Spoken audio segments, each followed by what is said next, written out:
ఈ రోజు కుల వివక్ష వ్యతిరేక పోరాట సంఘం ఆధ్వర్యంలో జిల్లా వ్యాప్తంగా ఉన్నటువంటి సమస్యలపైన జిల్లా కలెక్టర్ గారి దృష్టికి తీసుకోవడం అనేటువంటి జరిగింది. మనం చూస్తున్నాం కర్నూలు జిల్లాలో దళితులపైన రోజువారీగా దాడులు, దౌర్జన్యాలు, హత్యలు, అత్యాచారాలు అనేటువంటి పెరిగిపోతా ఉన్నాయి. అదేవిధంగా ఈ ప్రాంతంలో దళితులపైన చాలా దుర్మార్గమైన అట్రాంతనం కొనసాగుతా ఉంది, కుల వివక్షత కొనసాగుతా ఉంది. వీటికి పరిష్కారం మార్గం ఒకటే ఒకటి, ఏదైతే జస్టిస్ పున్నయ్య గారు చెప్పినటువంటి సిఫారసులను అమలు చేస్తే ఆ పరిష్కారం దొరుకుతుంది, లేకుంటే లేదు.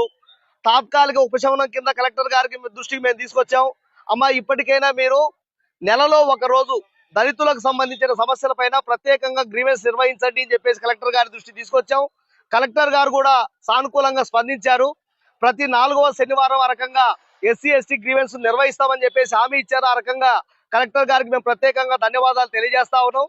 ఎందుకంటే ఎక్కడో మారుమూల ప్రాంతంలో దళితులపైన అన్యాయం జరగడం కాదు, కర్నూలుకు కేవలం 20 కిలోమీటర్ల దూరంలో ఉండేటువంటి అనుగొండలో ఇప్పటికీ వివక్షత కొనసాగుతుంది అంటే ఇంతకంటే దుర్మార్గం ఇంకేముంటది అని చెప్పేసి మేము అడుగుతా ఉన్నాం.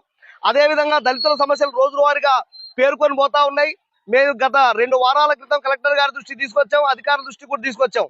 కర్నూలు నగరంలో ఉండేటువంటి ప్రైవేట్ బ్యాంకులు దళిత పారిశ్రామికవేత్తలను దోపిడీ చేసే విధంగా పనిచేస్తా ఉన్నాయి. అందులో ఇండస్ ఇండ్ బ్యాంక్ చాలా దుర్మార్గంగా ఉంది.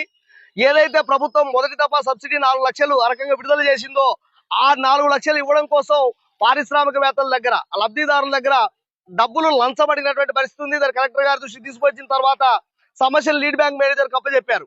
లీడ్ బ్యాంక్ మేనేజర్కి అప్పచెప్పిన తర్వాత ఆయన కొత్త సమస్యను సృష్టించాడు. ఏదైతే జెడ్లాక్ పడినటువంటి, అంటే ఏ రకమైనటువంటి అప్పు కట్టేది లేదు అని చెప్పి బ్యాంకు వాళ్ళు జెడ్లాక్ వేస్తారు.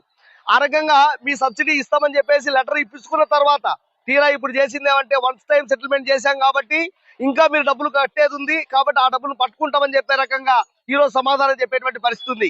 కలెక్టర్ గారు స్పష్టంగా చెప్పారు, ఆ రకంగా మీరు ఏమైనా అగ్రిమెంట్ రాసుకుంటే వాళ్ళ దగ్గర పట్టుకోండి, లేకపోతే ఇప్పించే ప్రయత్నం చేయండి అని చెప్పేసి చెప్పారు.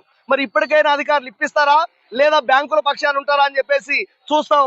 రేపొద్దున కనుక ఇప్పియకపోతే తప్పకుండా పెద్ద ఎత్తున ఆందోళన చేస్తామని చెప్పి తెలియజేస్తా ఉన్నాం. అదేవిధంగా పక్కనే ఎమ్మెగనూరు పట్టణంలో అన్నా క్యాంటీన్ అనేటువంటిది ప్రభుత్వం చాలా లక్ష్యంతో పేదలకు 4 మెతుకులు అన్నం నోట్లోకి పోవాలని చెప్పే దాంతో